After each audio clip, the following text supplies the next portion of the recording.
Watching the History Channel today, right? Yeah, this whole like 3-hour special on Adolf Hitler, you know? Here's a question for you. How come he never run into anybody with the last name Hitler?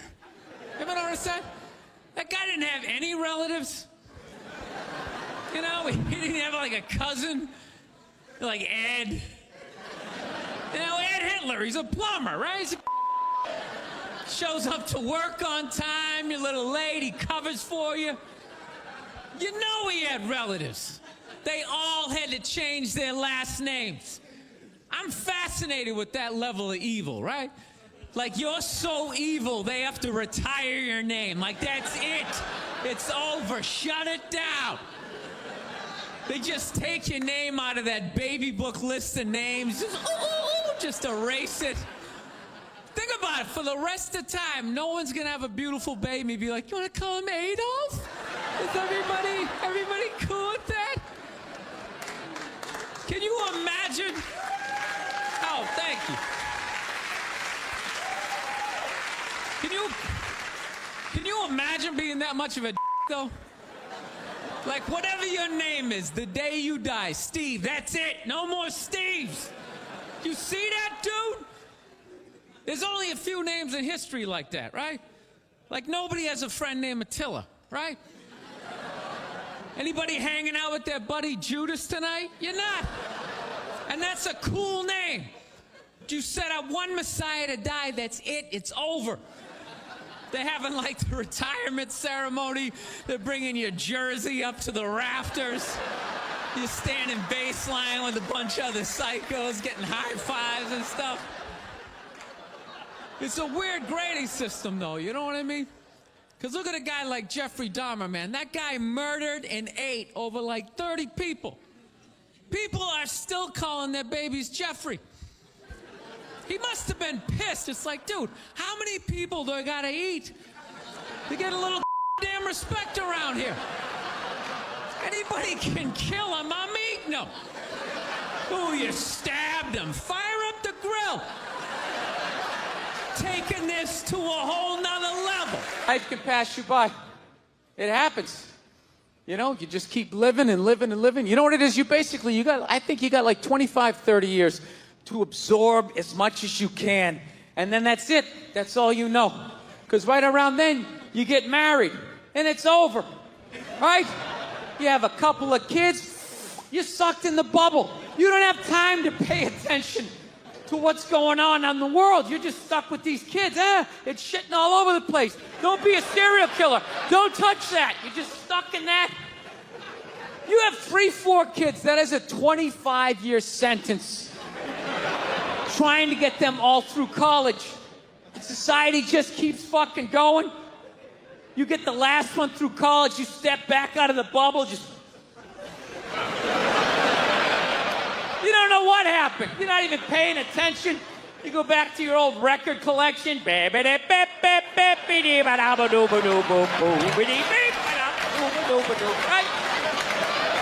Someone sticks some mic in your face, you're gonna get in trouble.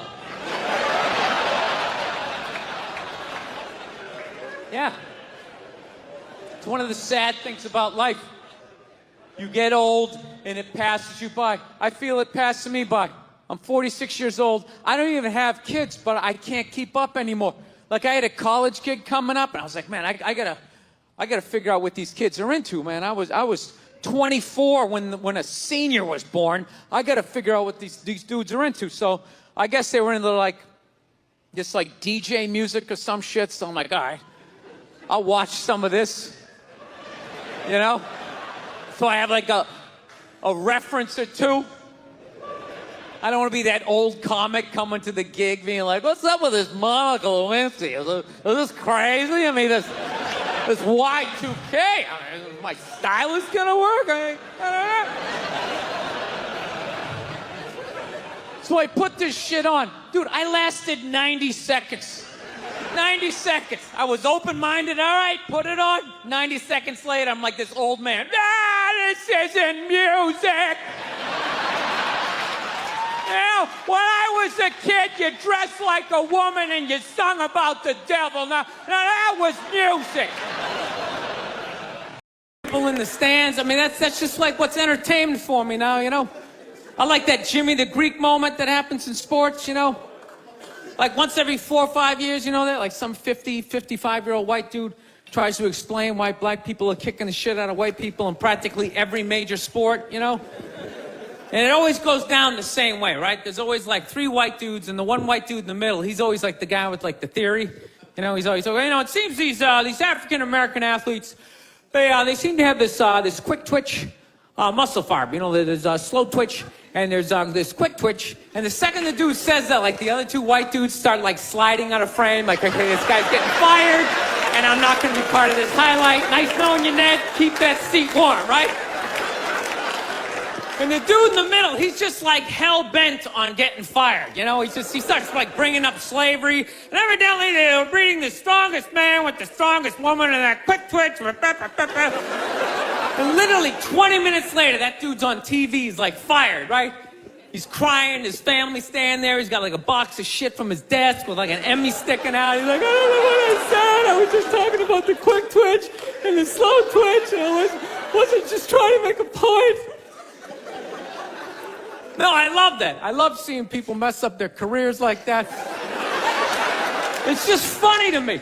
Plus, I gotta admit, as a white dude, on some level, I have to believe in that theory, because it's like, are white dudes that bad at basketball?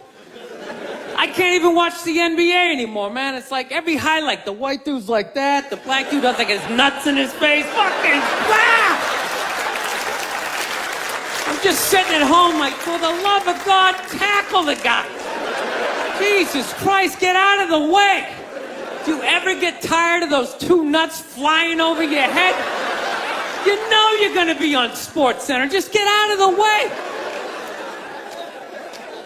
Dude, I'm telling you, there's gotta be something to that theory. I saw this show one time on runaway slaves. It was one of the most amazing programs I've ever seen in my life. Dude, when you ran away as a slave, you just didn't run to the end of the driveway and be like, fuck that job. Just start walking down the street. Dude, you had to like run through whole states.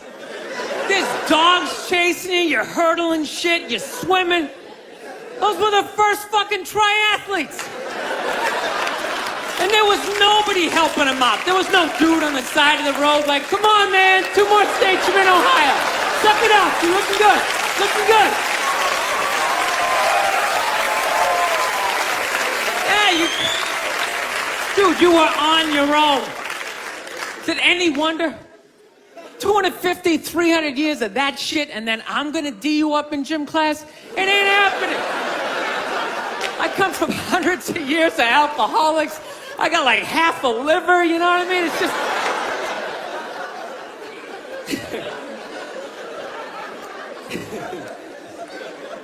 You know what's funny to me about that stuff? You can't even like, you know, I obviously know that theory's crazy, but it's just like, you can't even bring up how well black people are doing in sports. Everybody gets all weird about it, which I don't understand, because it's like a compliment, you know? Like, feel how weird it is right now. You know, I just brought that shit up all of a sudden. I'm saying something good, right? I saw a coach get in trouble for that shit. Like, his team was like 0-6 or something. They just couldn't win, and every week the press was just getting on him more and more and more, right? And the dude, he was just like flustered, and he had like a moment of honesty. They were like, why can't you guys win a game? He's like, oh, you know, I don't know, the offense isn't getting it done, you know, defense, you know, too slow, and it just run out. Tell me, we gotta get some more black guys in this team, because I'm telling you, it's just not. And immediately, everybody's like, what? Everyone started freaking out like they had no idea what this dude was talking about. It's like, are you watching SportsCenter? Or do you see the Olympics? Like, I love the 100-meter dash, right? There's always like 9 black dudes and that one token white guy in like lane 8. And I'm just sitting there going, come on, man, one time. Just one time, just win the bronze, just do what you gotta do. And the white dude always stays with him till like the first turn, then he like fucking blows out his hammy. Those other 8 black dudes are like... Where's that white dude the next Olympics? He's like up in the broadcast booth, his career's over. He's like a commentator. Yeah, it's gonna be a great race. Still can't feel my fucking toes, but I'm telling you. No, I don't get it. It's like a compliment. We're saying you're fast. That's a good thing, right? People start all freaking out. Oh, you're acting like that's all we can do. You're saying we can't be scientists. No, we're not. All we're saying is if there was a race to the microscopes, you fuckers would win. We're just saying that you're fast. You get there first. Your lab coat would be flapping in the wind. I'd get there like 3 minutes later, all cramped up.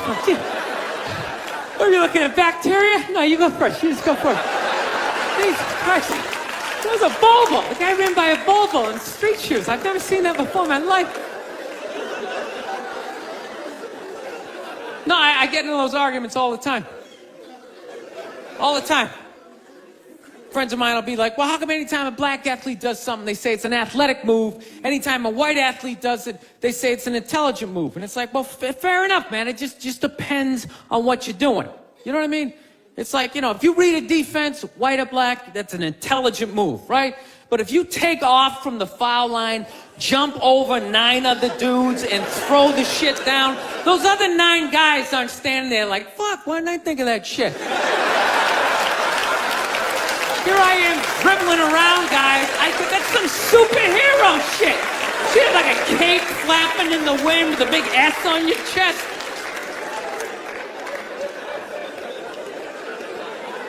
I'm telling you, man, that's the funny thing about Hitler. Just let me finish. Let me work my way through this idea. No, that's my favorite sports clip is that Jesse Owens shit. I just love it because their whole angle was fucked up. He made Hitler leave in like the 3rd quarter, right? He's putting down his number 1 finger, just fucking walking out of the stadium. Jesus Christ. Their whole thing was like, we are going to create a superior race. It's like, dude, I think we accidentally already did that. Now we send a select group of people to the gym every day for a couple hundred years. It's paying dividends. They're fucking dunking on us every day. Dude, how quiet was that limo ride home with Hitler? You know what I'm saying? You know he was talking crazy shit when they were on the way there. They were all amped up. We are going to dominate, Sieg Heil, just going off. That whole ride home, they're just sitting there all quiet. You're sitting next to an even angrier than usual Adolf Hitler, trying to make some sort of small talk, like, it is one nice day, isn't it? You know, nice boots. Think about the kinds of people that take a cruise. These aren't forward thinkers. These aren't seekers. They're not pivotal to our survival. You ever hear somebody coming back from a cruise? It's one of the worst stories you're ever gonna hear. Because they don't do shit. They don't want to travel to another country, interact with the new culture, try to figure out the train system or the money. All they want to do is just sit on a fucking boat. Just drinking, that's all they want to do. All right? Worst story you'll ever hear. Hey, how was your cruise? Oh, it was great. I was fucking laying there. There was a DJ over here on the 1 and the 2 wooka wooka thing, right? And then they had this chocolate fountain. It was like a fountain, but it was chocolate. And you stuck the toothpick in the food, and you stuck it in the chocolate, and you stuck it in your mouth. And then you'd be like, I want another drink. And they bring it all, you drink it, it dribbles down, and it gathers in your navel, and you punch yourself, you get in your mouth. And every day around noon, we'd line up for lunch. What's for lunch? We don't know. We don't make decisions. Whatever they give us. One time she was watching this show. It was like a poor excuse for The View. And they started talking about domestic violence. Right? For the 9 millionth time this year, they're talking about domestic violence. Just in case, you know, you didn't get the memo. You know? evidently, you know, just some people didn't get it. It's not okay to slam your wife's head into the cupboard drawers because she didn't dry the can opener off properly, you know? It's gonna fucking rust, right? How do you not know not to do that shit? Do they really have to keep talking about it? It's like wife beaters watching. Oh, fuck! Ah! Now I get it. Upset daisy, sweetheart. Here we go. There you go. Oh. So at the end of the hour, they come to the logical conclusion. They're like, there is no reason to hit a woman. There is no reason to hit a woman. And I was just like, really? I could give you like 17 right off the top of my head. You could wake me from a drunken stupor, I could still give you like 9. Dude, there's plenty of reasons to hit a woman. You just don't do it. But to sit there and suggest that there's no reason. Dude, the level of ego behind that statement. What are you, levitating above the rest of us? You're never annoying? Women, how many times have you thought about slapping your fucking guy in the head this week? There you go. Every day. You didn't do it, right? Oh, dude, it drives me nuts. There's no reason. There's no reason. Really? No reason? How about this? You marry a girl, you fall in love, you buy her a house. You go to work every day, paying off the house. You come home one day, she's banging the next door neighbor, hands you divorce papers. You got to move out, sleep on a futon, and still pay for that house that she's going to stay in. No reason. I'm not saying you should do it, but there's plenty of fucking reasons in that arc of a story. No, that's the thing. Really is. That's the thing. I hate that saying there's no reason. Obviously, I'm not saying to hit a woman, you know? But saying there's no reason, I think that's crazy. When you say there's no reason, that kills any sort of examination as to how two people ended up at that place. If you say there's no reason, you cut out the build-up, you're just left with the act. How are you going to solve it if you don't figure it out? Look how awkward it is in here right now. I said you shouldn't hit a woman. I'm just saying, how come you can't ask questions? You can only ask questions about what the guy did. You can never ask about the woman. Why is that? Why is that? What is that? What does answer him right mean? What does that mean? Are you the idiot who got up halfway through the special during the bit and you're like walking around like I'm not fucking taping a special here? What's wrong with you? What's wrong with you? Fucking had to ignore all of that and now you're gonna like yell out? And not only that, yell something that makes no fucking sense whatsoever? Answer him! Answer him! Every fucking special I do, there's always one. Always right down the fucking middle. Talking about hitting women, sweetheart. And I think you just added another reason. Jesus fucking Christ. You love this. I'm not even in a relationship with her, and she's fucking nagging me.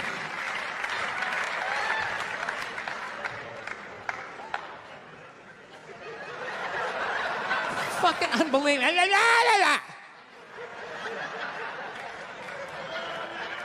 Look, I understand hitting a woman's a bad thing, okay? Well, how come you can't fucking ask questions? I just don't understand. Like, if I get bit by a rattlesnake, wouldn't you guys have some questions? Right? How did it happen? Did you not see it? Were you fucking with it? How did this snake get so mad it almost killed you? Firemen put out a fire, they don't just drive away afterwards, they sift through the debris. How did it start? Here's an oily rag, right? Look, I realize I'm coming off pretty ignorant right about now. I realize that. Let me extend an olive branch then. okay? I realize that there's some animal guys out there, okay? Horrible guys, you know, have a rough day at the factory, come home, tuna casserole, and just start swinging, all right? I'm not trying to say that those people don't exist. I realize they exist. They should be buried underneath the prison, okay? So if I can admit that, ladies, can you at least admit that every ass kicking doesn't just fall out of the fucking sky? Really? Even hockey has 2 minutes for instigating, right? They understand that some back and forth happened before that shit, you know?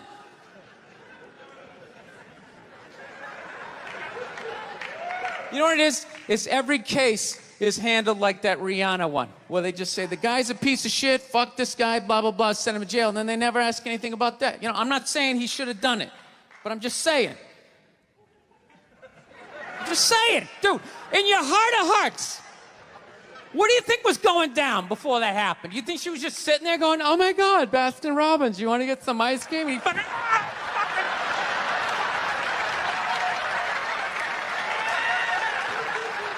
you know? Or do you think maybe they were having some epic end of the relationship fight and some crazy shit was being said? Maybe she was screaming in his ear some crazy female shit like, go fuck all your friends, I don't give a fuck! Maybe that's why I sell more albums than you, motherfucker! Right? To be fair, she could have just been sitting there going, I need a tissue. Do you keep those in the glove box? Oh my God, I'll bring my out! I'll bring my out!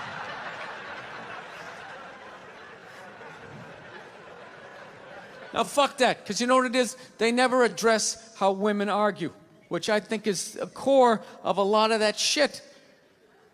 You know? And I got to tell you something, man. Like, I never knew how women argued. But after 20 years of losing every significant battle in a relationship, I finally figured out how they argued. And I'm going to tell you something. I'm starting to turn this franchise around. I have begun a winning tradition. This is how they argue, as far as I can tell. All right? If they're right, they argue the point. And they stay on point and make sure you stay on point until you're down on your knees, apologizing, begging for forgiveness. All right? No problem with that. Totally respect it. But here's the thing. If they're wrong, they go rogue. They go off-road. They start thinking of shit you're sensitive about. Maybe you don't get along with your dad. And in their head, they just start concocting this evil statement. Totally designed, this desperate Hail Mary attempt to make you so fucking mad, you just call him a cunt. That's what it is. And cunt trumps all the bullshit they did to start the argument. Now it's not about that. Well, that's no reason to call me a cunt. And then that's it. You're in this room now, right? And they won't hook up with you for a couple of days. Who cares? Who cares? You rub one out. Rub one out like a man. It's the champagne of victory.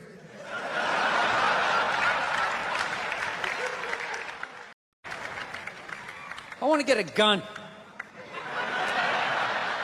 I do.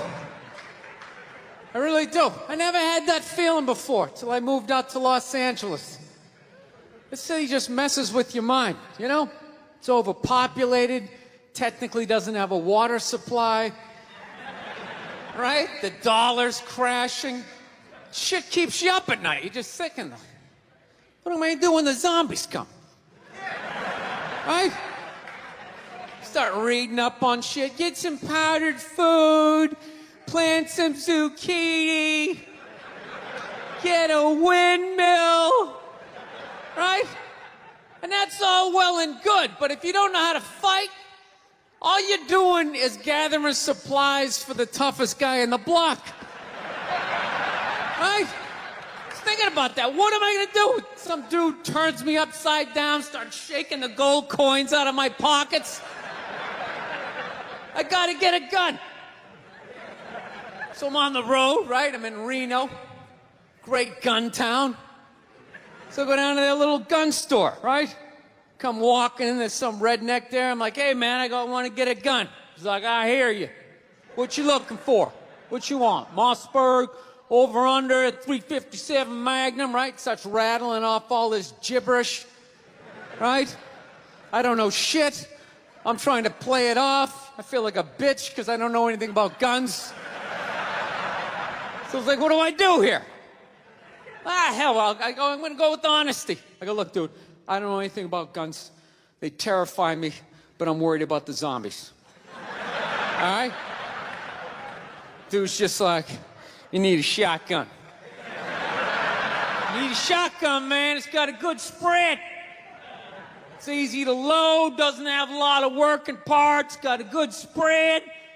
He kept saying that. It's got a good spread. I'm like, what does that mean? He goes, well, it means you ain't got to be that accurate.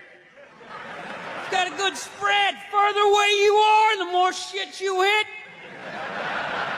It's got a good spread. In fact, you got a problem over here, you ain't even got to look. You just turn, wow, that's it. You ain't got a problem over here anymore. Anything that was even remotely a problem ain't there anymore. Trust me.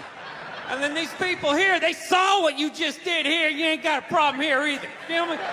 90 degrees taken care of right there. One shot. These people get smart, flip it over. Wow! That's it. It's got a good spread. So I'm like laughing my ass off. I'm like, dude, look, I just want to shoot the guy. I don't have to do a bunch of drywall work, you know? Reframe my diploma, get my parakeet another friend, you know? I just want to shoot the guy. So I'm like, you know, how about one of these pistols? So he does like that classic, like that redneck trailing off thing, like, you want a pistol? Go ahead and get a pistol. What do I know? I've just been here 20 years. Get a shiny one, right? So I was like, dude, what's wrong with getting a pistol? He goes, I'll tell you what, buddy. Because life ain't a movie.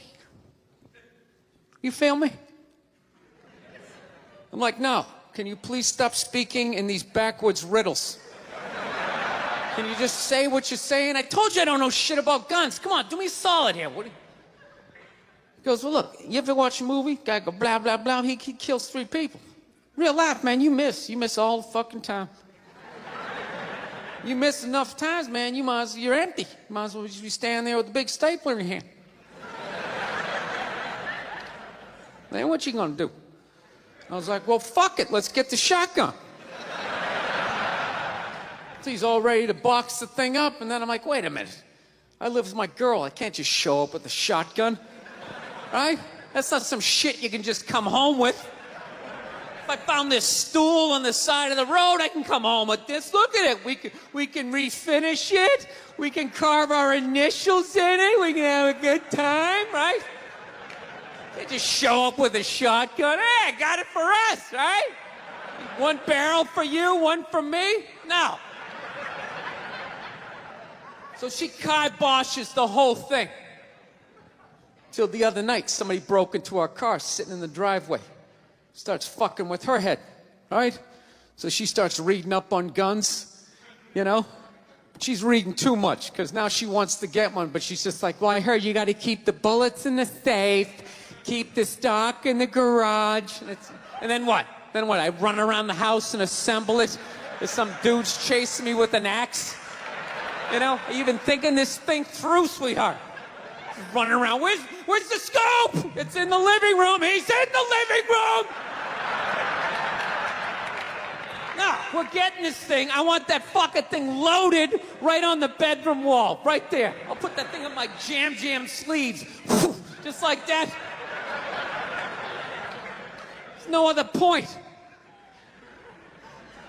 That's funny though when you talk about getting a gun, you know. People, like, they either totally for it or completely against it.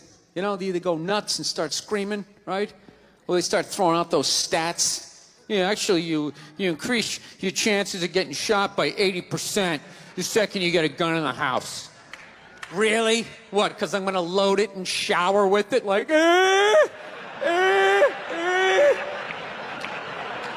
The fuck? I know it's dangerous. You get a pool in your backyard, you immediately increase your odds of drowning in your backyard, right? You couldn't do that before. Now you step on a rake and you go. No, I'm telling you. I don't buy in any of that shit.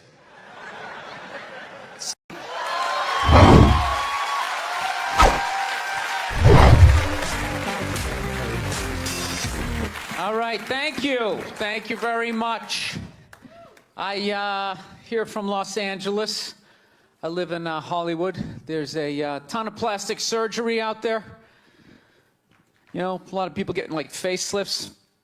I don't know if you guys have those up here. You know, those awful ones where people start to look like, you know, a little Filipino, you know. You got a little Filipino? Yeah, 52-year-old white guy. Yeah, that's all. Why would you get a facelift? Can't you look at other facelifts and realize they haven't worked all the bugs out yet? People, if you're thinking about getting a facelift, just do yourself a favor. Just wait it out. Let them practice on other people's faces. You know, didn't we learn anything with hair plugs? Hair plugs don't look half bad now. Saw this commercial the other night. The guy's like, oh, God, I wish I did this 10 years ago. It's like, no, you don't. 10 years ago when they were stapling ant legs to the top of people's heads, everybody's eyes watering, trying not to look at your hairline. You wish you got hair plugs 10 years ago? Do you wish you got polio 60 years ago? Are you even listening to what you're saying historically? I'm telling you, the facelift, you can't do it, man. Why can't you just be your age? There's nothing wrong with being 50 and looking 50. Like, what would you rather be, 50 and look 50, or be 50 and look like a 28-year-old lizard? That's basically your options, right? I'll tell you what the problem is, you know, is that the facelift is actually a white problem. You know? I've never seen a black guy with a facelift, ever. Other than, like, the Jacksons, but they're all out of their minds, right? But I've never seen a black dude with a facelift, ever. You know why so many Caucasians get facelifts? You know why? Because we don't know anything about lotion. See that? That should have been a bigger laugh, but there's too many white people here. I'll help you out. You can put lotion in other places other than your dick. All right? If you ever wondered why your dick looks brand new, but your face, you're starting to look like an aging pirate, because you need to increase the circumference of the lotion distribution. No, I'm not judging you. I didn't put lotion on my face the first 33 years of my life. Never put it on. Till one night I was hanging out with this black girl, right? And a couple times during the night she took it out, put it on her elbows, problem areas. I thought she had like a rash or something. Like, what, you got like poison ivy? She goes, no, you get like a little ashy. I went, ashy? She goes, dry skin. I went, oh. I guess that kind of offended her. It's like, oh. She's like, well, white people get ashy too. I was like, yeah, you know, I don't think we do. I've been alive for 33 years. No one has ever said, hey, Bill, you're looking a little ashy. I never even heard that word until you said it. She's like, you're an idiot. Stick out your arm. So I stick out my arm. She just goes, it's like pastry flakes flying off. Track marks. She's like, you see that? That's ashy. What's up? All right. Thought I just got itchy in the winter.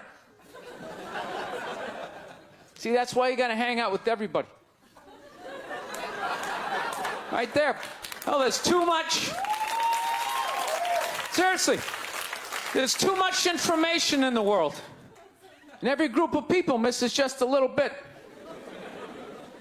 Like, white people totally miss the lotion seminar. I don't know where we were on that one. We miss that shit the way black people miss the whole register your weapons summit, right?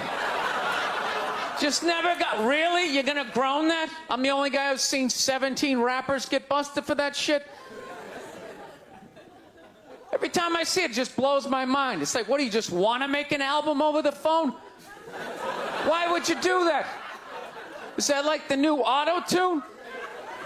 No, it breaks my heart. Every time I see it, I just think, God, if he just had one white friend. One white friend in his entourage. The dude would have been standing there all dried out, itching like, dude, is that thing registered? Dude, you serious? That's like 3 to 5 mandatory. Get that the fuck out of there. So, thank you.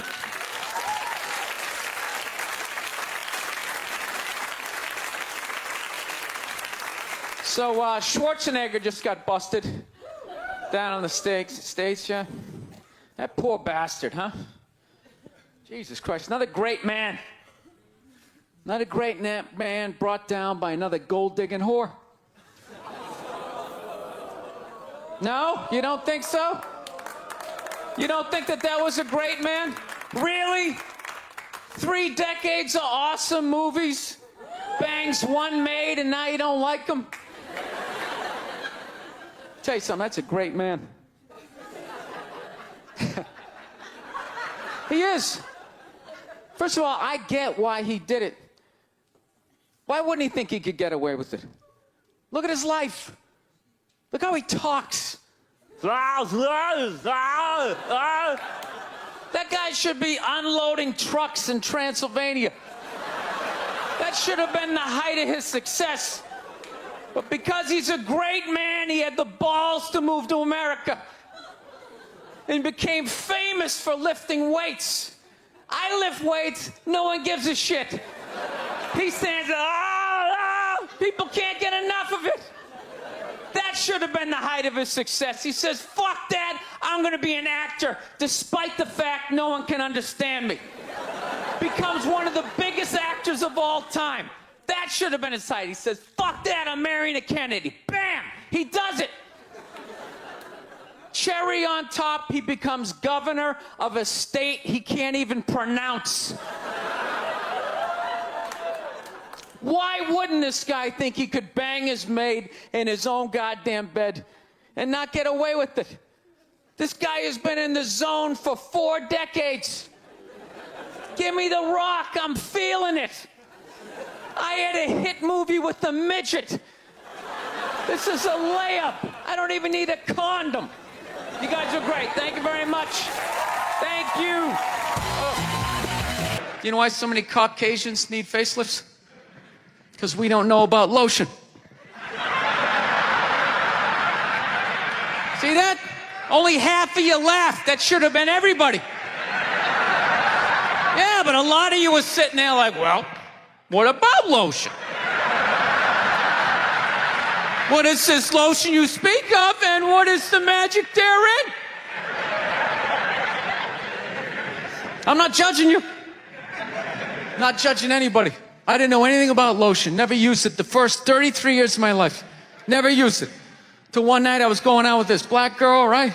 She was getting ready, and she was just putting that shit on everywhere. Just slathering it on. I thought she had like a rash or something. I'm like, what do they got, like poison ivy? What's going on with you? She goes, no, I'm just making sure I'm not ashy. I said, ashy? She goes, dry skin. I went, wow. I guess I freaked her out a little bit because I was like, wow. She's like, well, white people get ashy too. I was like, yeah, you know, I don't think we do. Yeah, I've been alive for 33 years. No one has ever said, hey, Bill, you're looking a little ashy. I never even heard that word until you said it. She's like, you're an idiot. Stick out your arm. So I stick out my arm, and ever so gently, she just drags her nails down. This smoke starts coming up. It's like pastry flakes flying off, track marks. She's signing her name. She's like, you see that? She goes, that's ashy. You're ashy? Freaked me out. I'm like, holy shit, I'm ashy. I didn't know anything about it. knew was that I always got itchy in the winter. Couldn't figure it out. Always got itchy in the winter. What the fuck do I get itchy? I thought it meant the bath towel was dirty. That's what I thought. And I would change it out and put a fresh one. Now I'm gonna be okay. Take a shower, dry off, fucking itching again. God damn it, I hate the winter. See that? That's why you gotta hang out with everybody. Yeah. There's too much information in the world, and every group of people misses a little bit. White people totally missed the lotion seminar at some point in history. I don't know if it's because we can't see it. You know? Black people get ashy. It looks like they leaned up against a chalkboard or something. You know? They can see it. They miss it. Their friends help them out. Like, look at your ashy motherfucking elbow. What is wrong with you? Right? No, I took mushrooms back in February for the first time ever. You know?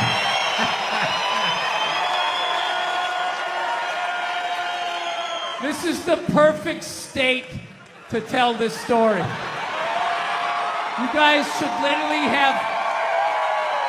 should have mushrooms on your fucking license plate. All right, so here's the deal. I never fucked with anything like that. I was always a booze guy. All right,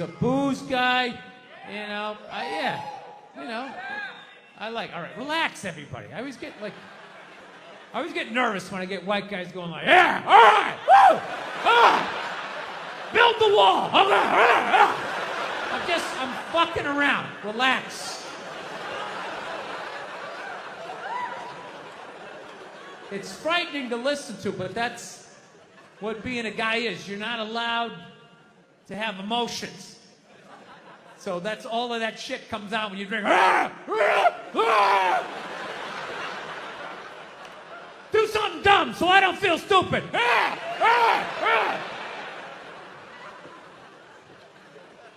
So, yeah, I was always like a booze guy, so like I never fucked with like psychedelics or whatever. So I figured, it was just one of those deals. I was out in the desert, man, and I was like, all right, I got somebody watching my kids, everything's fine. I'm in my 50s. If I gotta do it now or I'm never gonna do it, right? So this person who may or may not have been my opening act tonight goes, all right, man.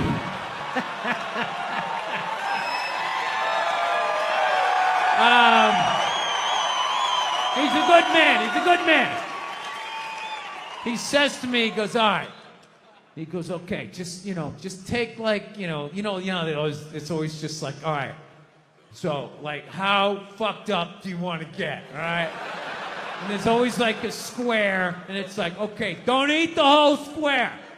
Just like bite one corner, lick the other one, and then rub the other one and let it absorb in your face or whatever. So I'm like, all right. He goes, how far into it do you want to go? I go, I just want to trip a little bit, nothing fucking crazy. So he goes, fine. So I ate just a little bit. So I get a little nauseous or whatever. At first it feels like I ate some weed, but then all of a sudden, like I notice shit that's not alive looks like it's breathing, right? Like the refrigerator looked like it just did a lap around the house. It's kind of... Nothing threatening, It's just like, it needed it, TV started getting bigger. It's looking like it's gonna fall on me. All right? And I was doing fine. I was fine. I was like, I know that TV's not getting bigger. And if it is, I don't give a shit. Go ahead. Spill that pixelation all over me. I don't give a fuck. I know I'm tripping. I'm having fun. I'm giggling. I'm laughing at shit. I'm putting things together, right? And everything is fucking great. And all of a sudden, about an hour in, all of a sudden, this profound sense of loneliness and not feeling loved just washed over me. Yeah, and I was just like, I fucking knew it. Thank you. Thank you very much. How are you? How's it going? Yes, nice to be here on such a fun week. I know. I don't want to hear it. I don't watch politics. So, we're going to keep it light. All right? There we go. All right. Well, I just got over the flu, which is fantastic. You know what I mean? Had it last month. Whenever you have the flu, like or like COVID, you know, you always lay in bed and you try to like figure out who gave it to you. You know, just going through this Rolodex of people that coughed on you, sniffled near you, walked by an Asian or something. You try to fight it. You like, they say on the internet, that's where all the disease comes from. I know who gave it to me. I sat next to a shoeless cowboy on an airplane. Guy had no socks or shoes on the whole flight.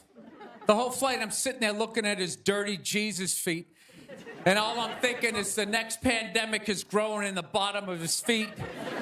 And all I'm going to be is the next, you know, patient number 2, whatever the next disease is, you know?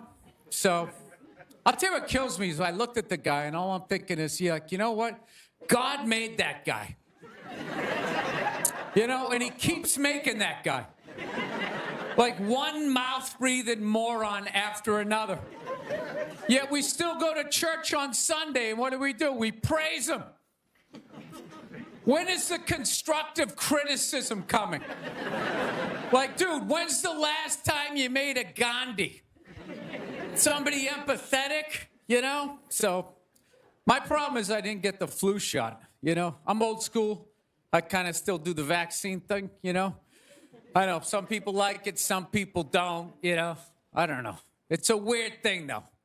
If you get it, what do? You side with the evil pharmaceutical companies. You know, if you don't, then you're aligned with people who don't wear shoes on an airplane. All right, let's get to what you all want to talk about. All right, ladies, you're 0-2 against this guy. 0-2. All right, but you learn more from your losses than your wins. So, let's get into the game tape. All right, ladies, enough with the pantsuit. Okay, it's not working. Stop trying to have respect for yourselves.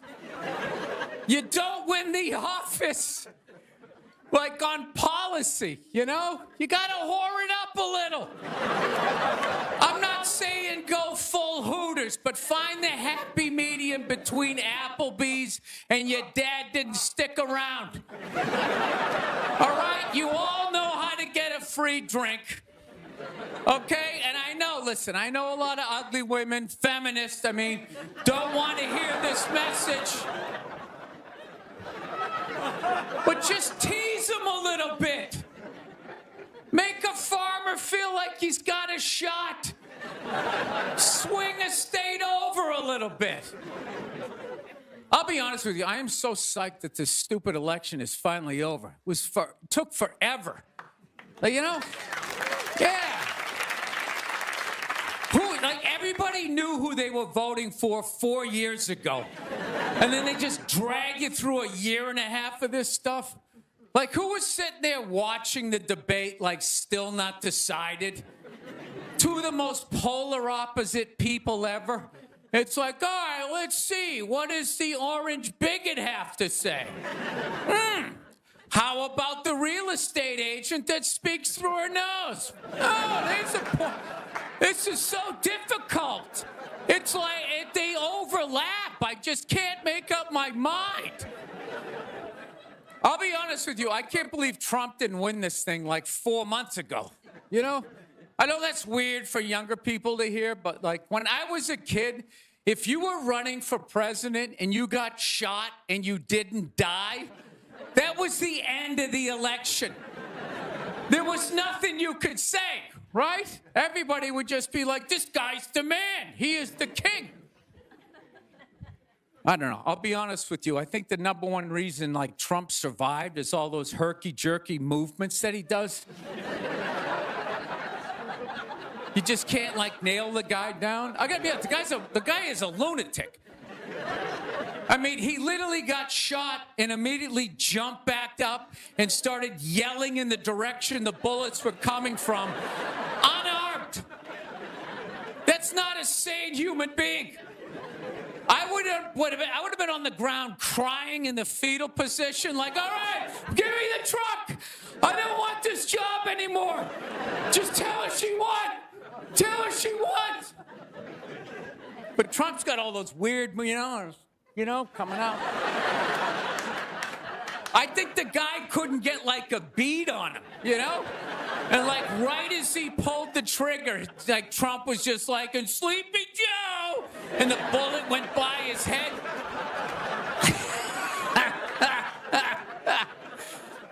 My favorite part of the campaign, though, was when Trump went to McDonald's. Wasn't that amazing? That's the only time I've ever seen that guy truly happy. Like, he was glowing. When he got behind the counter, it was like he was behind stage at like Springsteen or something. He's like, oh my God, this is like where they make the French fries. And he was sticking a couple of extra in one. He goes, hey, whoever gets this one's gonna be excited. It's like, oh my God, was that empathy of the people, Donald? It's like when the Grinch came down the hill, bringing the toys back, and his heart got a little bigger. All right, we'll end on something nice here. I fell asleep the other night. You ever fall asleep like watching TV? You like leave it on, and you wake up at 3 in the morning, and whatever you're watching makes you feel like you're still dreaming. Yeah, I woke up at 3 in the morning. I swear to God, Shaquille O'Neal was selling me printer ink. Standing there 7 feet tall. Hi, I'm Shaquille O'Neal. Are you paying too much money for your printer ink? Every day, people come up to me and they say, I'm paying too much money for my printer. He's holding a printer. It's like the size of a cell phone. People come up to me. I'm paying too much money. And I'm like, well, I have the solution. Dude, is there no end to that guy's credibility? I thought when he was selling Buicks, that was the end of it. It's laying in that little car, the mid-sized Buick Century. This is the most comfortable car I have ever been in. He's got one foot out one window, the other foot out the other. If I was regular size, this is the car I would buy. It blows my mind. Doesn't he even have like $1 billion at this point? It's like, why are you still working? Take a weekend off, you 9-foot whore. Give somebody else a chance. All right, that's it. We got a great show. Stick around. McGee will be here. We'll see you in a minute. Thank you. I'm not saying these people are right, and I'm not saying that I'm right. I know I'm a fucking moron, But that Duck Dynasty guy, I know what he said was wrong, but I don't get the shock. He said that homophobic stuff, and people are like, can you believe? Can you believe it? Yeah, I totally can believe it. If I was in Vegas, I would have put 90% of my shit on that he was gonna say it. I'd give him a 10% benefit of the doubt, just in case. Are you seriously shocked some redneck with a beard down to his dick, sitting in a boat in the middle of a swamp, shooting varmints? Like, what did you think he thought? Did you think he had like some progressive ideas on same-sex marriage? Yeah. Didn't he think exactly what you thought he thought, I think all of that shit comes from the church. They just fucking brainwash you. You come down, don't clap. I don't read. Follow someone else. I'm telling you, they brainwash you. Coming to the church, your brain's all empty. They just fill it up like a jelly donut. Just brainwash you. Say what we say when we say it. Say it again, then you can go home to your toys. All right, I'll say it. I'll say it again. Now can I go home to my toys? Right? And you repeat everything they say. The good, the bad, and the fucking horrific. They stick a star in your forehead. You're a big boy. The big people like me. You get on with your life. We realized that, I don't know, we always fight about the television, so I'm like, well, what about documentaries? Why don't we just tape something we both like? We both love documentaries. They're fun, right? You watch them, you learn something, you repeat it at a party, people think you read. So I tape, first one I tape is on Elvis Presley. So I sit down, and I'm watching this documentary as a white dude, which is what I am. I'm looking out my white head, watching this white shit. It's coming back into my white eyes, getting whiter by the fucking second. Right? Now my wife, on the other hand, she's black, right? So she starts watching this shit as a black person, right? And she's seeing all the racism, obviously, that I'm seeing, but she was catching all this subtle shit that I was too white to see, but I knew I was missing it, because I just kept hearing her huffing and puffing, just sitting next to me being like, and I'm just sitting there like, okay, somebody did something. I don't know what just happened, but I don't think that was good. So right when I didn't think it could get any worse, it could get any more uncomfortable between the two of us, this fucking white dude comes on who evidently discovered Elvis.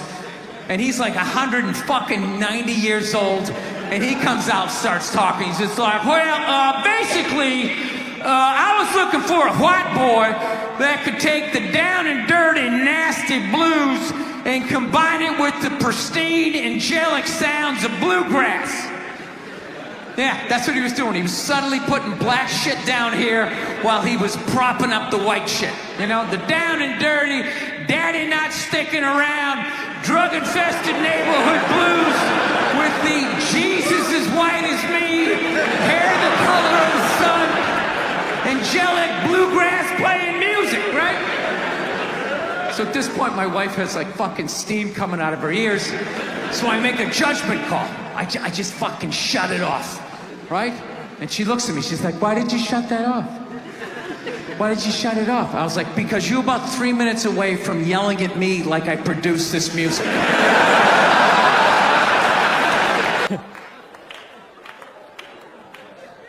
Actually, I got a couple of friends of African persuasion, and I gotta get rid of them, man. I gotta admit to you. I'm finding I'm spending too much money on clothes hanging out with them. Because I gotta like fucking try to keep up with their wardrobe. It's like every time they go out, they got all brand new shit on. All brand new shit. So when I show up with my white version of brand new, which is, I basically, I ironed the shit, right? I ironed it, right? It's new. They just start trashing me. I can't keep up with them, man. They got like fucking 58 pairs of sneakers. Ever notice that shit? Like every color fucking Timberland?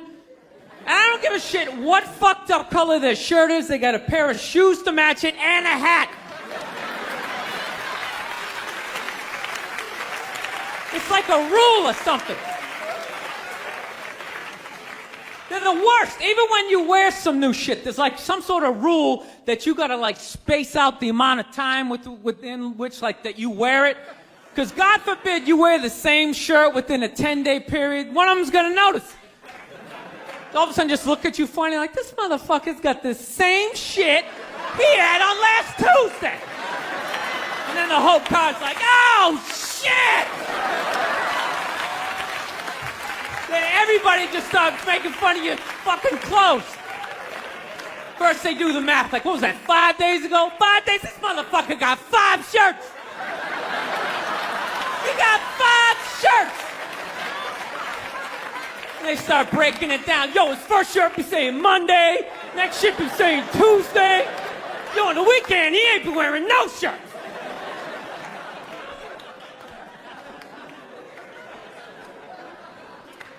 I'll tell you, it's actually funny. You know what? That's actually how I judge black guys now.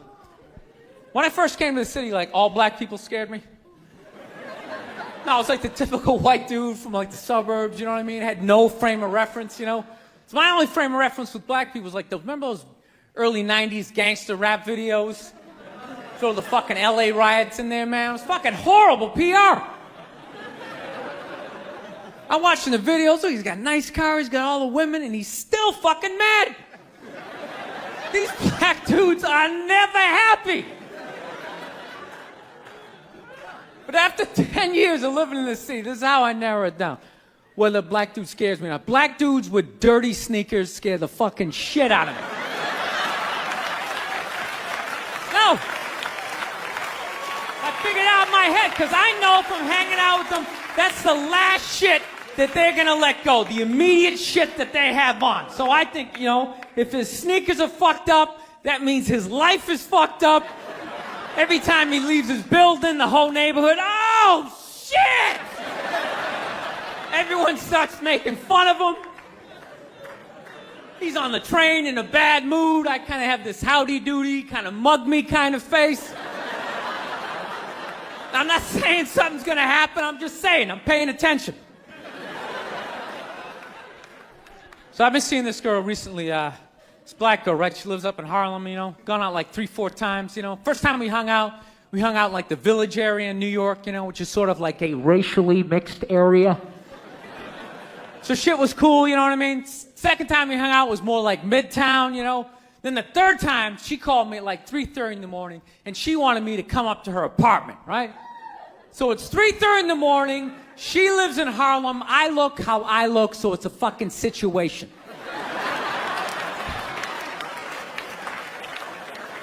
Yeah, because you know the deal, right? Basically, a white dude feels comfortable up to about like 98th, 99th Street, you know what I'm saying? The second the streets start getting into like triple digits, like 100, 101st Street, start getting like a little asthma, like, ah, fuck, it's starting to get a little high up here. You feel that little tightness in your chest? Can you feel that? 106th Street, you're like leaning on shit, like, dude, where'd all the cabs go? How come there's no taxis up here? Dude, what's a bodega? I don't know what that is. Let's get the fuck out of here. So I'm praying to God she's gonna tell me to take the subway, get off at like 105th Street, 103rd, you know, which is like the first stop in Harlem where I can still look over my shoulder and see like all the white people like disappearing over the horizon, you know? But she goes, no, man, you want to get on the Uptown 2-3 train, you want to get off at 125th Street. I'm like, God, fuck, 125th Street. Jesus Christ, that's like right in the middle of everything. I'm gonna be surrounded on all four sides. I can't fucking do this.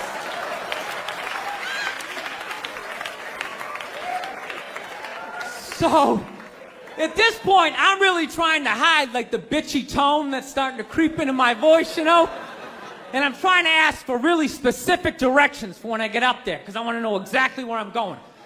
So she starts naming the streets I have to go down, and every other street up there is named after like a black leader, you know? She's like, make a left on Adam Clayton, take a right on Frederick Douglass. I'm like, ah, fuck, Adam Clayton. Yo, dude, go on the internet, look up Adam Clayton. Did he kill a bunch of white people during the slave revolt? Dude, I ain't going up there till I know what Adam Clayton did. Fuck this shit. So at this point, I'm really having a battle with myself. Because I'm thinking I can't do this, right? I'm like, I can't do this, but my dick's going, no, come on, man, we can do this, all right? Just relax.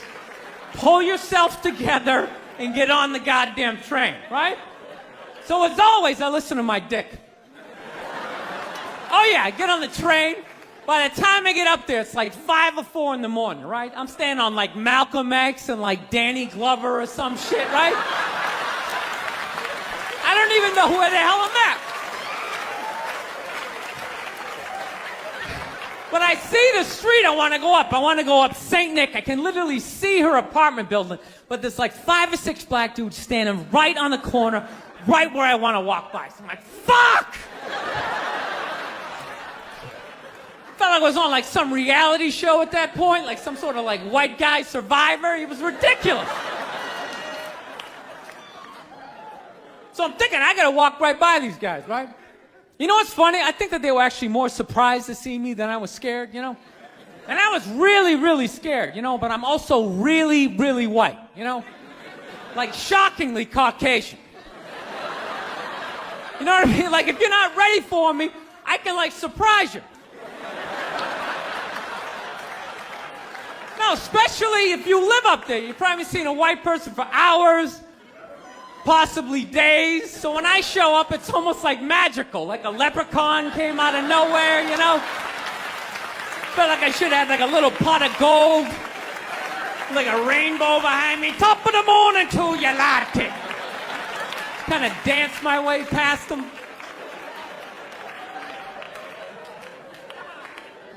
But it's been going all right, you know? Once I get in her apartment, I'm fine, you know? I relax, sit down, you know, watch a hip-hop countdown. Pretend like I know the groups, you know what I mean? It's just getting there that's a fucking pain in the ass. But, you know, I don't get mad at it, because I figure, you know, black dudes got to go through the same shit, though, right? When you go out to the suburbs, go fuck a white girl, right?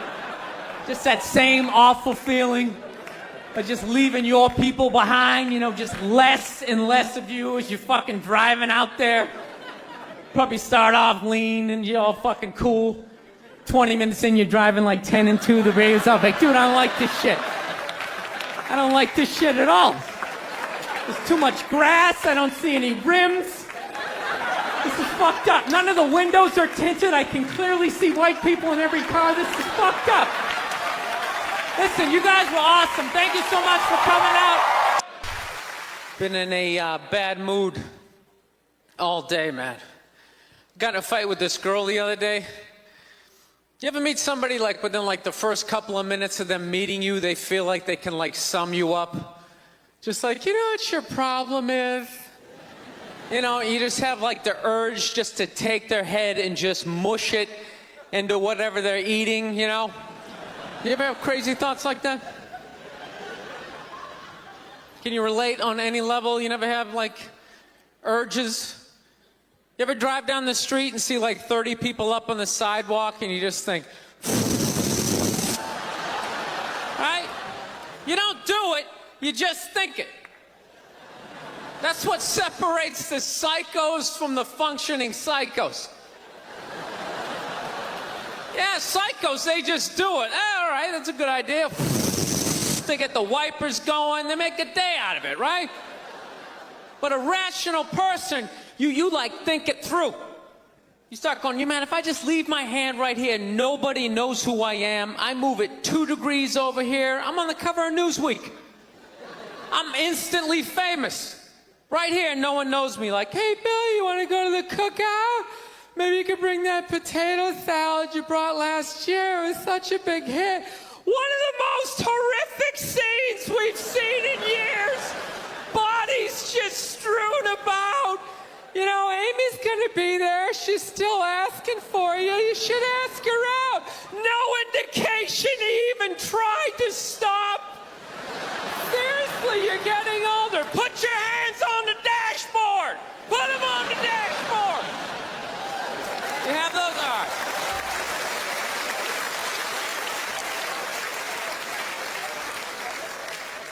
No, I have that stuff all the time.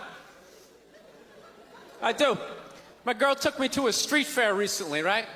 You guys have street fairs out here? You know, they close off the block. There's like shawarma. There's like stuff made out of buttons, right? People with no teeth are making keychains, right? It's a typical girlfriend idea. It sucks, and it's gonna take all Saturday, right? She's all excited. She's like swinging my arm. Oh my God, this is gonna be great. I'm like praying for lightning. Maybe some like scaffolding to fall down on me, you know? No, we show up, right? The first thing she sees is this big table and nothing but homemade jewelry, right? Homemade jewelry. It's got twigs, macaroni in it. It's a table of crap. It's crap. The whole thing is crap. But she loves it. She's like, oh my God, look at these earrings. Do you like these? Do you think these are nice? I just want to be like, no. If they were nice, they'd be in a store, all right? There'd be a roof, some sort of structure would be built around this. This is crap. This is just a table of crap. The guy isn't even wearing shoes. That's a good indication that this is crap. But I didn't want to ruin a day, so I'm like, yeah, go ahead, check it out. I'm gonna go get some air. Even though we're outside, I think there's more air to be had, right? So I walk like 3-4 tables away, and I come up to this lady. She got this big table of nothing but muffins. Muffins, right? It's like 85 degrees out. She's selling muffins, and she's got this big, stupid, look at the muffins I made, look on her face.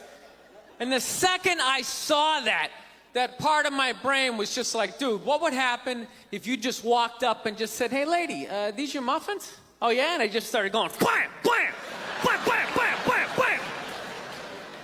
Like, how many of these muffins could I mush before anybody did anything? I mean, realistically, I think I could have got the whole table. Because even if you saw me doing that, it would take at least 5 to 6 seconds to process. Like, did they say he could do that? Is it like a game? Do you eat the muffin off your fist? That just seems like a waste of pastry. You know, there's no security at a street fair. There's no bouncer staying there. He's mushing the muffins. Okay, I'm on it. Sir, we're gonna have to ask you to leave. And they just choked me out. So I just started thinking of the horrified look on this lady's face as I started slamming these muffins. And out of nowhere, I just started laughing like a maniac. Oh yeah, I'm like slumped over this fried dough cart. I'm dying. My girl looks at me, she's like, what the hell are you laughing at? And like an idiot, I actually tried to explain this screwed up thought to her. I swear to God, I'm just sitting there like, I was just thinking, what if I started punching the muffins? You know what I mean? I just started punching them. She's just looking at me like, why do I go out with you? Dude, but I swear to God, if I never broke eye contact the second I started hitting those muffins, that lady, she wouldn't even been able to call for help. I would have been in her head. She'd be like, did I go to high school with this guy? Why would you do that? Muffins are a happy food. I don't understand this. No, I gotta learn to let stuff go. I do, I got issues. I do. My neighbor got her dog fixed. Got this dog neutered, brand new dog, puppy. Got the thing neutered, and I'm like, what the hell did you do that for? She's like, well, you know, if I didn't do that, he was gonna hook up with another dog, then they're gonna make more dogs, and what are we gonna do with all these dogs? It's like, why don't you just let them go? They're animals, they'll be fine. I think that's what every city needs, just a nice pack of wild dogs just running down the street. It'd help with the obesity problem. Just chase people to the cars after they eat some big meal, you know? Just a nice pack of Rottweiler just running down the street. Listen, I'm out of time. You guys were awesome. Thank you so much. Have a good night. Thank you. I live this fucking isolated life, man. I go on the road, I'm in green rooms, and I just fucking, you know, I'm just by myself all the time. You slowly go fucking crazy. I did a gig recently. I was in Ireland, and I was in the green room by myself, and I went to turn on the light. It was one of those pull switches, and it wound up around itself, looked like a little noose, and I immediately just thought, what if I just stuck my head in there and just turn the lights out, literally and figuratively. Was not thinking about killing myself at all the second I thought, oh, what if I just fucking did that? And then I looked in the mirror, I caught my eye, and we both laughed.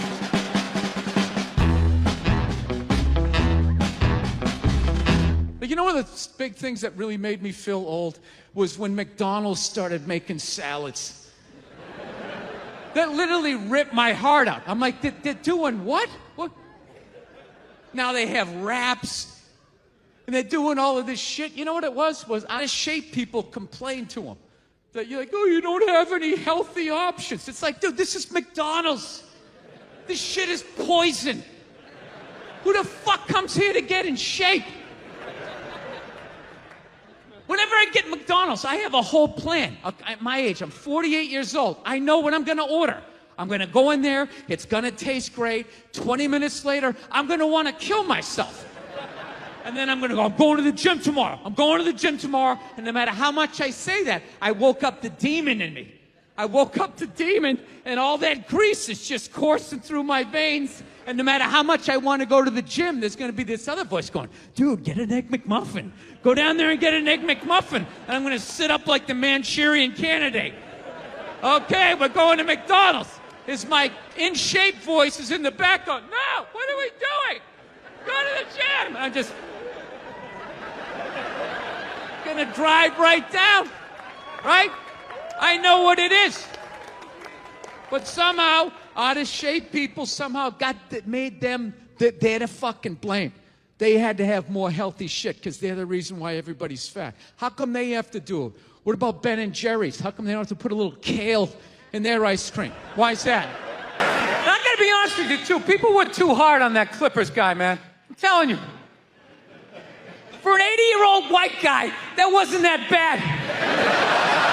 All right? Dude, he didn't drop the N-word once. That's unbelievable for an 80-year-old white guy. The N-word should have been carpet bombed through that whole tape. He never said it once. And if you go back and listen to that tape, I'm telling you, go back and listen to it. Other than Instagram, he's pretty fucking liberal. He's like, you can hang out with them, you can have sex with them, just don't promote it on Instagram. It was the weirdest, most compartmentalized, like, racism I ever heard in my life. Something about Instagram, I didn't get it. Other than that, he was wide open. You can make a snowman with them, go to a water park, rub your bellies together. Just don't promote it on Instagram. Hey, what about Facebook? I don't give a fuck about Facebook. Keep it off of Instagram.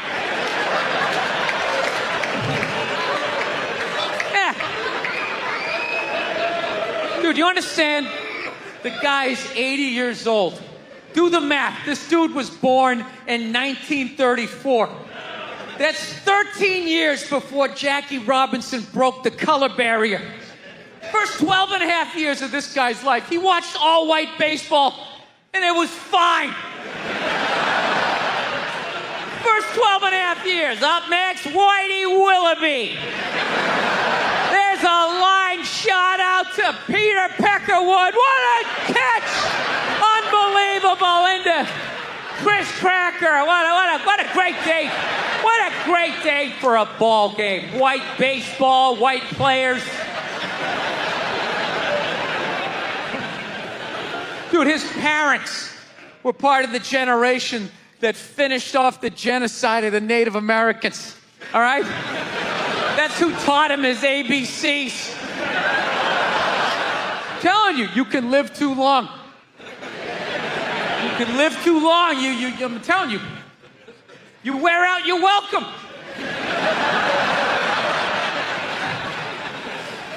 I swear to God, this fucking guy, I bet in the 1940s he was considered like a hippie. You know? Just walking around, hey, you can hang out with them, you can have sex with them, man, you know? His dad's getting all pissed off. Let me tell you something, see? You stay with your own. Hey, you stay with your own.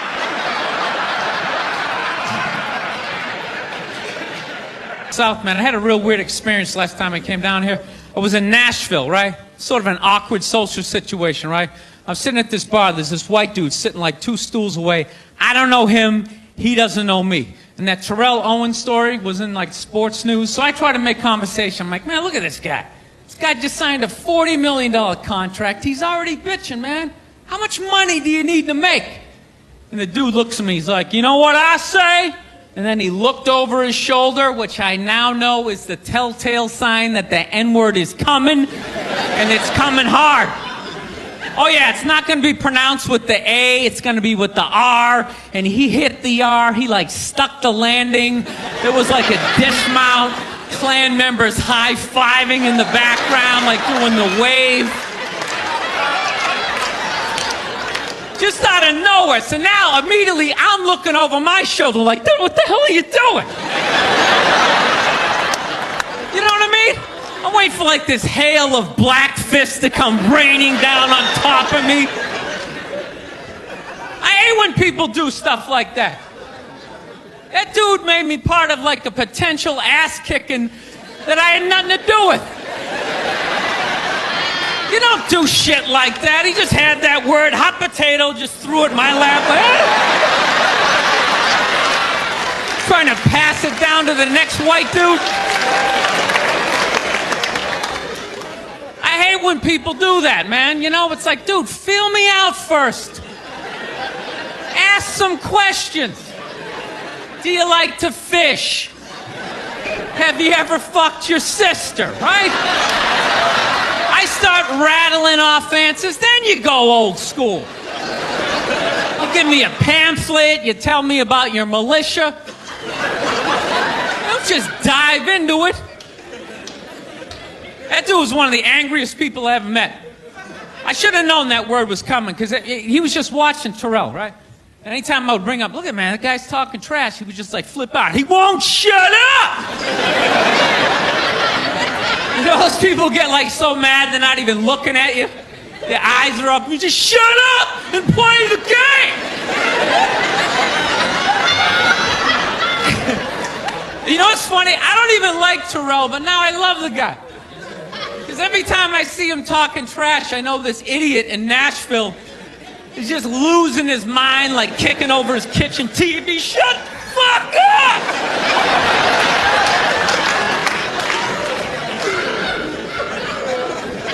I like violence, man. I am. Not like when it happens to me or if I see it live. I like watching it on TV, you know? Watching people, you know, get attacked by animals. Just get blasted in the face or something, you know? Like, I'm a huge sports fan. You know what my favorite, like, moment of, like, the last year was in sports? That Detroit Piston, Indiana Pacer, bench climber and brawl. Wasn't that great? That was one of the greatest things I've ever seen. I was so confused when I watched ESPN that night. They were like, that was absolutely disgraceful. Basketball fans, it just must be it. I'm sitting there looking like, I'm a basketball fan. I loved it. I thoroughly enjoyed watching out-of-shape civilians get the shit kicked out of them by professional athletes. It was fascinating. And I think as sports fans, we kind of had it coming, right? Because how many times you gone to a game, right? You got a little too drunk, you started screaming at some dude on the field who could clearly kick the shit out of you, right? If you saw him in the parking lot, you'd be like, hey, can you sign my stamp collection? I think you're awesome. You get in the game, you're all drunk, you're like, you suck, buddy! You're a piece of shit! And they're always calling him up, come on up here! No, come on up here! Well, they came up there. They did, and they kicked the shit out of everybody. It was great. It was like a cartoon. You're like beating up whole rows of people at once, like. I loved every second. I love how Ron Artest punched the wrong guy. Wasn't that great? He taught that dude a valuable lesson in life. When shit goes down, you don't just stand there like you're watching a movie like, wow, it's coming right at me. Must be in 3D or something. That was a 5'6", 110-pound white dude, had an angry 6'10" black dude running right at him. That had to have been in his top 3 nightmares all time. Right behind getting his dick cut off and being lit on fire. And he just stood there. He's like trying to explain himself. Well, I still have the liquid in my cup, so there's There's no way I could have. It's an idiot. Thank you so much. Thank you. I am so excited to be here. I've been doing stand-up forever, and this has always been a lifelong dream of mine to come here and host Saturday Night Live. So thank you so much for coming out.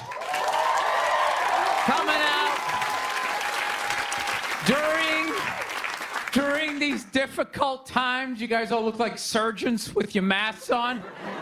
Makes me feel comfortable that you're wearing masks. I like people who wear masks. That's good. You're listening to the eggheads, the people we all cheated off of in high school, right? Keep listening to them. And then if you don't wear a mask, that doesn't bug me either, right? Take out your grandparents, you know? Take out your weak cousin with the asthma. I don't care. It's your decision. There's too many people. It's a dream come true. If you're that dumb and you want to kill your own family members, by all means do it. Stops you from reproducing. It's literally a dream come true. And speaking of dreams come true, did you see Rick Moranis got sucker punched on the Upper West Side? New York is back, baby! New York is back! Yes! We lost our edge there for a minute. City started looking like a giant Bed Bath & Beyond, and then bam! Oh, Ricky took one in the chops. It had to happen. That's what happens when you stick an M&M store in Times Square. All right? The universe has to balance itself. Get the peep shows back in Times Square. Old people can walk safely 40 blocks away. I don't know. I'll probably get canceled for doing that joke. You know, how stupid is that cancel thing? They're literally running out of people to cancel. They're going after dead people now. They're trying to cancel John Wayne. It's like, yeah, dude, God did that 40 years ago. They're all up in arms. They're like, did you hear what he said in that interview in Playboy in 1970? Can you believe that? It's like, yeah. He was born in 1907. That's what these people sounded like. You never talked to your grandparents and brought up the wrong subject, and all of a sudden it went off the rails. Like, oh, grandma. Just keep making the cookies. Yeah, you don't bring up race or religion with your grandparents. You keep it simple. Anyway, I don't know. I guess my grandparents are older. I don't know. Plowing ahead. Plowing ahead. Let's talk white women here, shall we? Let's talk white women. White women, you're amazing your accomplishments over the last few years. I got to tell you, the way white women somehow hijacked the woke movement, generals around the world should be analyzing this. Just to refresh your memory, the woke movement was supposed to be about people of color not getting opportunities, the at-bats that they deserved, finally making that happen. And it was about that for about 8 seconds. And then somehow, white women swung their Gucci-booted feet over the fence of oppression and stuck themselves at the front of the line. I don't know how they did it. I've never heard so much complaining in my life from white women. My life is so hard with my SUV and my heated seats. You have no idea what it's like to be me. Trashing white guys, the nerve. Where's the camera? The nerve of you white women. Listen, I don't want to speak ill of my bitches here, okay? I don't, but let's go back in history here, okay? You guys stood by us toxic white males through centuries of our crimes against humanity You rolled around in the blood money, and occasionally when you wanted to sneak off and hook up with the black dude, if you got caught, you said it wasn't consensual. Yeah, that's what you did. That's what you did. So why don't you shut up, sit down next to me, and take your talking to?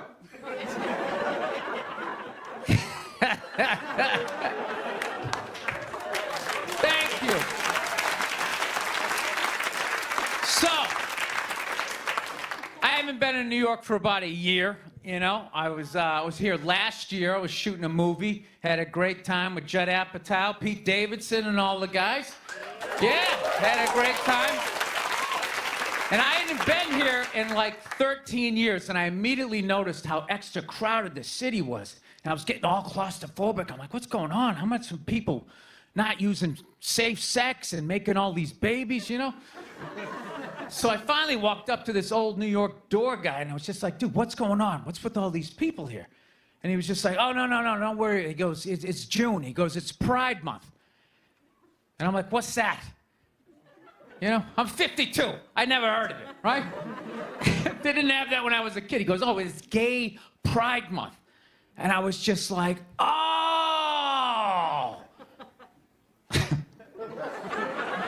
Dude, you know when you're just like stuck in the Matrix and you just can't, everything's just pressed up, you can't see anything, and then somebody gives you that little nugget of information that just pulls it back? It's like, why is it so crowded? It's Gay Pride Month. Ah, tank tops. 0% body fat. 2 guys kissing. Rainbow flags. Ah! I didn't know that. That's what I learned. The month of June is Gay Pride Month. That's a little long, don't you think? For a group of people that were never enslaved. How did they get all of June? Dude, black people were actually enslaved. They get February. They get 28 days of overcast weather. Sun goes down at 4 in the afternoon. Everybody's shivering. Nobody wants to go on the parade. Look, yeah. How about you hook them up with July? These are equator people. Give them the sun for 31 days. There's gay black people. They could celebrate from June 1st, June 31st, 61 days of celebrating. All right, that's all my time. We got a great show for you guys, everybody. Jack White is here. It's gonna be amazing. Please stick around. We'll be right back. Look, if you're being a dick, apologize. But other than that, yeah, go fuck yourself. Yeah. Everybody getting in trouble. Like a bunch of children. I was doing a gig in Dallas, and some waitress wrote on a piece of chalkboard. She goes, we like our beer the way we like our violence. Domestic. All right? Yeah, I gotta tell you something. That's a great fucking joke. There is 0 fat on that. You need every word of that joke. You take one word out, it doesn't work. It's a perfect joke. So whatever, nobody gives a shit. One person comes in, they don't like it. They ask the manager to take it down. He's just like, hey, you know, that's our sense of humor here. You know, have a beer, go fuck yourself. That's what we're doing. So she takes a picture of it, she puts it up on Facebook, and all of a sudden people start complaining, and they fired the manager and the waitress because of that. Yeah. Like, I don't understand. Like, what do they think's gonna happen if somebody reads that joke? Like, you're some guy who would never hit a woman, you know? Would never hit a woman. You can't hit women. You can't. You honestly cannot. You ever see how they fall? They fall like toddlers, you know? It's like they never fell in their life. They never put their hands out. It's horrific to watch. You can't hit them, right? So what are you telling me? You're telling me someone who never hit a woman is gonna come walking in read that joke, you know, just be like, wait a minute.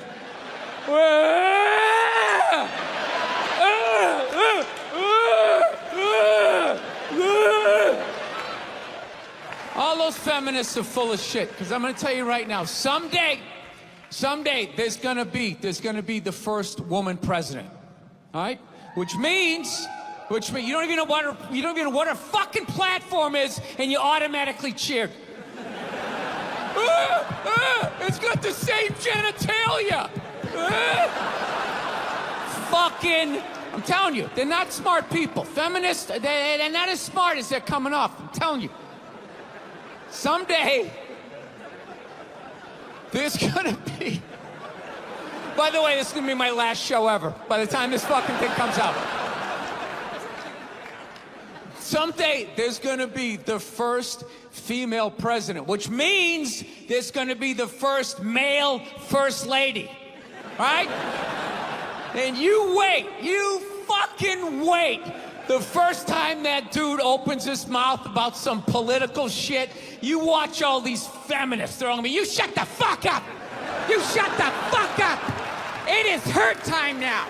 It is her time. She was elected, not you. Go pick out some plates, bitch. You are the first lady.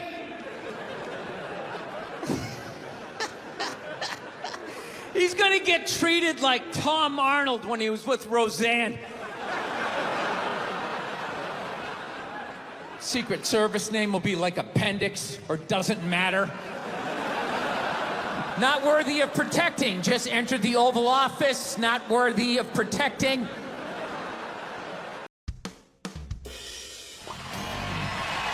All right, thank you. Thank you very much. How are you?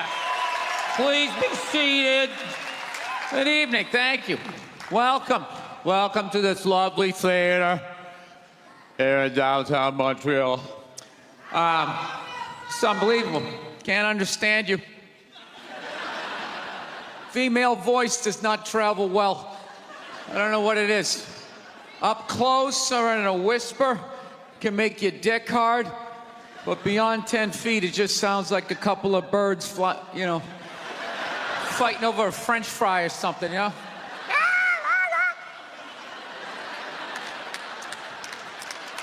There you go. That's how we start. Somebody's coming out of the gate. I'm sick of Obama's wife. Yeah. Just running her. This isn't some Democrat, Republican shit. This is just in general. Just running her yap. It's just like, shut up. You know? You weren't elected. You know, your husband isn't running a lemonade stand. He's running the country. No, generally speaking, first ladies, they've been out of line for a good 25, 30 years. They think for some reason that their husband has the job, that now they should be chiming in like they know some shit. You know? Dude, if you had a leak at your house and you called the plumber, and the plumber comes in and he starts fixing it, what would you do if 5 seconds later his wife, who isn't a plumber, comes walking in? Well, I think we should run it over here. It's like, shut up! Just because you're fucking the plumber doesn't mean you understand plumbing. Okay?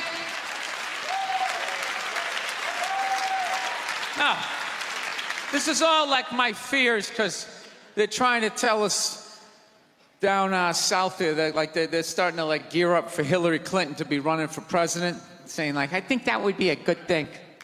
Yeah, people clapping. What is that based on? Based on what?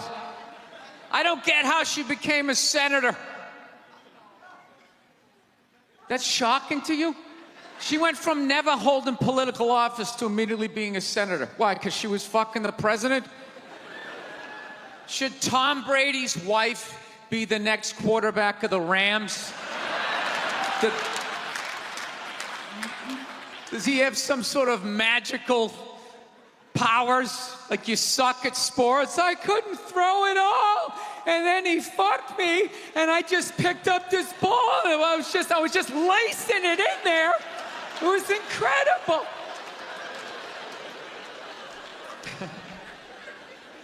Dude, it all started with Nancy Reagan. That's where it first went off the rails, you know? She came out with her little bird body, you know, just her big head. Just came walking out, say no to drugs, and people off your heroin, say no to that. She just walked back. Hillary had her stupid health care plan. Obama's wife's running her yap on 60 Minutes, you know? I gotta give it up to the Bushes. They had their women in line. They did. Barbara never said shit. She smiled every once in a while. She threw something in there. George W.'s wife, I don't even know her name. Stu was in office for 8 years. I don't even know her fucking name. What's it, like Beth or Paige or something like that? He had her on lockdown. Going out there tonight, I'm giving a speech. And when I say something and they laugh, you're gonna nod. You're gonna smile, and you're gonna nod that head.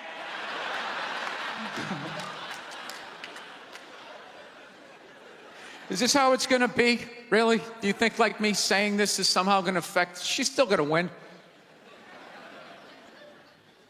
Listen, let me ask you this question. Do you think that a woman being president is gonna affect anything? Do you? Oh, do you? What are they gonna do? What are they gonna do? What the fuck is she gonna do? Do you know what the president makes? The president makes $400,000 a year. That's it.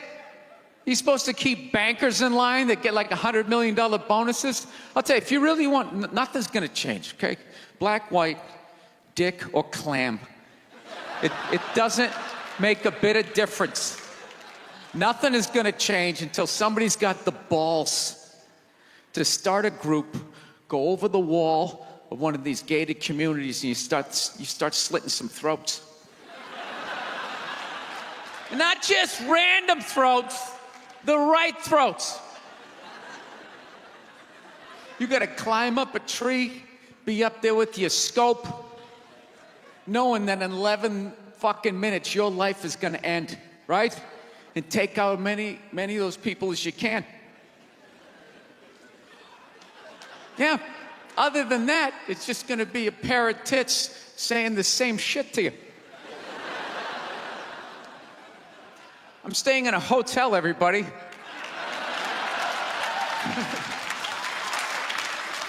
I like staying in hotels. They make me feel comfortable. I feel safe in a hotel. You know, you got the lobby. There's always somebody down there in case an axe murderer comes in. That's the first person that's gonna get killed. You can hear their screaming when you're up in your room. Gives you a chance to plan. Barricade the door, you know, turn on the shower, hide in between the mattresses, right? Little misdirection. Back in the day, I used to stay in motels. I hated staying in motels. Could never feel safe. You were lying in a bed 2 feet from a door that just opened up out into a parking lot. Anybody in the world could just come walking up, kick the door open, you motherfucker, just drag you out of the bed. And you're just lying in that bed, so not ready to have a fight to the death. Sitting there half naked, like nodding off. Meanwhile, there's some guy on the other side of the door with a chainsaw, like. You're lying there like, it's kind of early to be trimming the hedges. But when that dude comes through that door, you lie to yourself as a man that if something like that happened, dude, I just jump up, grab a lamp, let's fucking do this. You know what the reality is? Most people, the best you could do is maybe make a weird noise. Just be like, and that would be it. That would be it. That dude just come in. the last thing you'd see is just ceiling carpet, ceiling carpet, ceiling carpet, ceiling carpet, ceiling carpet. Looking upside down back at your own body, right? I will say this. What I do enjoy about this theater is nobody has told me it's haunted. Anytime you go into a theater, they always give you the history. It was built 1948. It was a tribute to Rocket Richard. Everybody chipped in, blah, blah, blah, blah, blah, blah. And we have a ghost. His name is Michael. I immediately lose all respect for anybody over the age of 8 that still believes in ghosts. It's like, really? You still believe in specters and goblins? What is the end game of being a ghost? I don't get it. You can go anywhere you want to go in the world. You're just gonna stay in a basement for the rest of your life? Just waiting for once every 6 months somebody comes down to check the boiler and you get to be like, "Mwah, ah."